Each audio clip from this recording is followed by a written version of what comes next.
Fala pessoal, a gente está começando aqui mais um programa hoje da Born to Brew, aqui no IPA Root. Hoje a gente vai falar um pouquinho sobre insumos de cerveja, né? E tipos de fermentação. O que uma fermentação ale gera, o que uma fermentação lager gera. As pessoas ainda têm muita dúvida sobre uma cerveja de alta fermentação, uma cerveja de baixa fermentação. É muito corriqueiro a gente ouvir que uma cerveja de alta fermentação ela é mais fermentada do que uma cerveja de baixa fermentação, que ela é mais alcoólica do que uma cerveja de baixa fermentação. E a gente vai mostrar hoje que isso não tem nada a ver, né? São apenas dois estilos diferentes de fermentação. O nosso cervejeiro também da fábrica aqui, Klaus Kriebel. Beleza, galera? Ele já está com a gente aí há muito tempo, faz cerveja junto com a gente aqui. Então a gente vai falar um pouquinho hoje sobre insumos e fermentação. Todas as cervejas, na verdade, elas são feitas com utilização de malte de cevada, né? Que é um princípio básico aí da cerveja. Né, pode existir outros adjuntos também, mas no caso aqui a gente trabalha com a puro malte. Adjuntos cervejeiros, para quem não sabe, são outras fontes de açúcar que a gente usa na cerveja que não o malte de cevada ou malte de trigo. Né? Milho, sorgo, exato. O próprio arroz. Açúcar, arroz, enfim. Em falar em milho, muita gente critica a utilização de milho em cerveja, mas a gente aqui tem uma postura mais técnica, no sentido de que o milho ele é bom para determinados tipos de cerveja e para outros nem tanto. Né? Para limpar a cerveja. Exatamente. O milho tem muita qualidade também. Exato. É difícil. O milho você consegue obter uma cerveja mais leve, você consegue ter o alcoólico desejado que você quer para aquela cerveja. Né? Se você fizer uma cerveja puro malte, por exemplo, uma Pilsen puro malte, por exemplo, ela certamente vai ter muito mais corpo do que uma Pilsen, né? Que é uma Standard Lager, que na verdade que utiliza milho na receita. O milho ele vem... Até fazer um misto, milho, arroz, fazer uma cream ale, mais cremosidade. Exato. Enfim, então assim, os adjuntos têm o seu valor na cerveja. Então, na verdade, o malte de cevada, a gente quebra ele, né? Quando a gente vai fazer o processo cervejeiro, quando a gente vai cozinhar ele, a gente quebra ele, né, Klaus, no meio. Faz a ruptura da casca do grão. Exatamente. Para expor o quê? O amido do malte. Esse amido do malte a gente vai transformar em açúcar, né, Klaus? Explica pra gente aí como que funciona essa parte de conversão de enzimas aí, as enzimas convertem esse amido. A gente vai fazer a mosturação em determinada temperatura de água e a casca do malte tem enzimas. Essas enzimas elas vão começar a quebrar o amido e transformar em açúcares fermentescíveis e não fermentescíveis, que vai dar corpo para a cerveja. Então todo açúcar que sobra da mostura vira corpo da cerveja, né? Sim. Então quando alguém fala que uma cerveja muito encorpada... Tem muito açúcar não fermentescível. Não fermentescível, né? Que o fermento, ou seja, não conseguiu metabolizar aquele açúcar, né?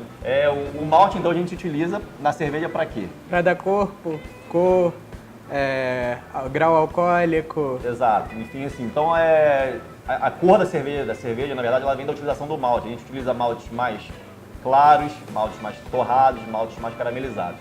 Uma coisa que a gente é bacana explicar para quem não entende, que toda cerveja é necessária a utilização de um malte base, que a gente chama de malte base. Malte base, por exemplo, esse malte aqui é o malte Pilsen, ele é o malte base. O que esse malte base fornece para a cerveja, Klaus? Qual a função dele na mostura aí? A principal função é trazer enzimas para dentro da mosturação, porque quanto mais torrado o malte fica, menos enzima ele produz. Exato. Então os maltes bases eles são menos torrados. Exato. O Pilsen, Pale Ale, eles são maltes mais claros, menos modificados. Que eles têm ali a enzima preservada, né? Sim. Então assim, não adianta a gente utilizar, por exemplo, só maltes torrados numa cerveja ou só maltes caramelizados numa cerveja. Não adianta nada, vai fazer café. Vai fazer café, exatamente. Ou uma calda de caramelo, porque açúcar fermentescível ali não vai ter nenhum... A gente não vai conseguir nem, na verdade, nem converter açúcares ali, porque não tem enzima presente na casca do malte.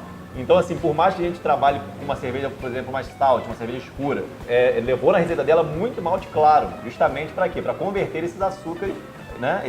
O amido do malte em açúcares fermentescíveis e não fermentescíveis. Quanto mais malte base também, mais rápido vai ser o processo produtivo da gente, mais rápido vai ser a mosturação. Exatamente. Então, assim, se você utiliza menos malte base na sua cerveja, provavelmente você vai ter que apelar para alguma utilização de enzimas, né, Klaus? Enzima comercial, né? Exatamente, enzima comercial que não presente na casca do malte. A gente pincelou aqui um pouco sobre o malte, né? A gente vai falar sobre outro ingrediente muito importante na cerveja, que é o lúpulo, né? O lúpulo, ele é importante para amargar. Amargor, aroma e o flavor, né? O sabor. Exatamente. Então, assim, determinados tipos de lúpulos, né? geram características diferentes na cerveja. E Aqui na bolacha da gente, a gente tem a foto da flor de lúpulo, né? exatamente. A nossa bolacha, a gente já fala aí a fábrica aqui que a gente, qual é o nosso ingrediente preferido, né? A gente brinca aqui que se eu pudesse, eu faria cerveja só com lúpulo sem o malte. Mas enfim, como não é possível... Então, Tá quase nesse nível. Tá quase nesse nível. Então, assim, determinados tipos de lúpulos geram sabores diferentes, né, Cláudio? Então a gente tem lúpulos aí... Cítricos, herbais... florais, terrosos, né? Então, assim, dependendo da escola cervejeira que a gente vai se basear para fazer uma cerveja, então uma cerveja inglesa, então a gente utilizaria lúpulos ingleses, são lúpulos mais terrosos, né, Cláudio? Lúpulos alemães, lúpulos mais florais, mais americano, picantes. nosso preferido. Exatamente. Frutado. Exatamente. Aqui a gente utiliza lúpulos americanos em excesso, né? A gente tem uma característica nas nossas cervejas, elas serem mais cítricas, né? Mais resinosas. A gente trabalha assim, esses lúpulos eles passam muito aromas de frutas tropicais, né?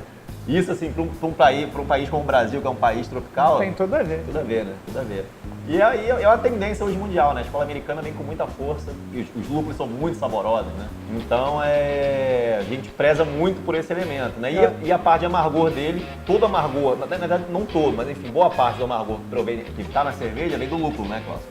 E quando eu falo nem todo, porque a gente consegue extrair alguma coisa de amargor de maltes torrados também, né, Cláudio? Com certa astringência, mas consegue. Com certa astringência, que é essa rasgância na língua, né? A astringência, a gente fala essa cica na língua, alguma coisa nesse sentido. O amargor do lúpulo já foi muito importante, mas eu acho que hoje a gente está muito mais para valorizar o sabor que ele traz do que o amargor em si. Exatamente. Antigamente, né? Enfim, as IPAs de antigamente, por exemplo, a IPA é um estilo de cerveja inglês que os Estados Unidos pegou e modificou ela e fez um boom da cerveja. Ela prezava muito o amargor da cerveja, né? Até por causa da questão histórica dela, que ela tinha uma característica para conservar. Para viajar. Exato. O lúpulo, né, como a gente já falou em outros programas aqui, ele tem essa característica que ele é bacteriostático, enfim, ele é um conservante natural da cerveja, né? Então, antigamente se usava muito lúpulo na cerveja, numa IPA, por exemplo, ela ficava muito amarga.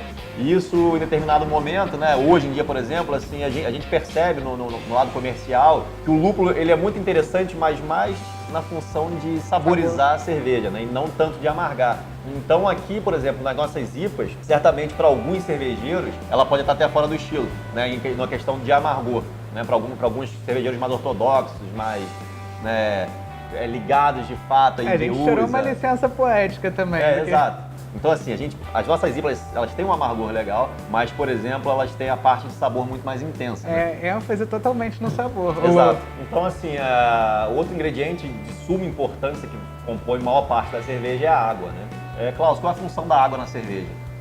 Na nossa mostura, no nosso cozimento? A ativação enzimática. Depois, na própria cerveja, a gente vai ter a parte de dureza da água, o peso, uma cerveja que é mais encorpada. Também pode ser adição de sais nessa água. Exato, a gente né, vira e mexe, a gente tem que corrigir pH de água, né? Sempre. Dependendo do estilo da cerveja, corrigir os sais da água, uma cerveja mais lupulada. Para mais e para menos, né? Exato. O pH, a gente está sempre brigando com isso. Exato, então assim, a água ela é um fator vital, né, para a cerveja. Uma boa água determina certamente uma boa cerveja, né? E a gente tem também, depois que a gente fez toda a parte de cozimento de malte, adicionamos lúpulo, a cerveja a gente joga para os tanques de fermentação, que aí no caso a gente vai utilizar o fermento cervejeiro, né, Cláudio? Fermento cervejeiro, por que a gente chama de fermento cervejeiro? Ele tem uma levedura específica para cerveja, a gente não pode fazer cachaça, a gente não pode fazer nada com a sua cerveja. É a Cerevisiae, né? É uma bactéria resistente ao álcool, né? É uma levedura. E determinados tipos de levedura produzem aromas e sabores diferentes, né? Aí a gente tem as duas leveduras, os dois estilos básicos de fermento, que é o Ale e o Lager. Exatamente, isso já tem um programa específico só sobre fermentação. E, enfim, determinados tipos de levedura criam sabores diferentes de cerveja também. Uma cerveja de trigo, por exemplo, utiliza levedura específica para cerveja de trigo. Grau alcoólico. Grau alcoólico, tem leveduras mais resistentes ao álcool e menos resistentes ao álcool, né? Então, galera, olha só, a gente estava aqui hoje com o Klaus aqui. Klaus, obrigado aí por ter participado do nosso programa. A gente espera ter esclarecido muitas dúvidas aí de vocês. Enfim, quem quiser também pode mandar aí dúvidas pro nosso programa. E vem tomar uma cerveja com a gente aqui também. Exatamente, vem pro IPA, curtir as nossas cervejas, aproveitar a casa também. Enfim, então galera, quem curte o programa aí, cara, dá like aí no programa e compartilha aí nas redes sociais, tá? Valeu, obrigado. Valeu.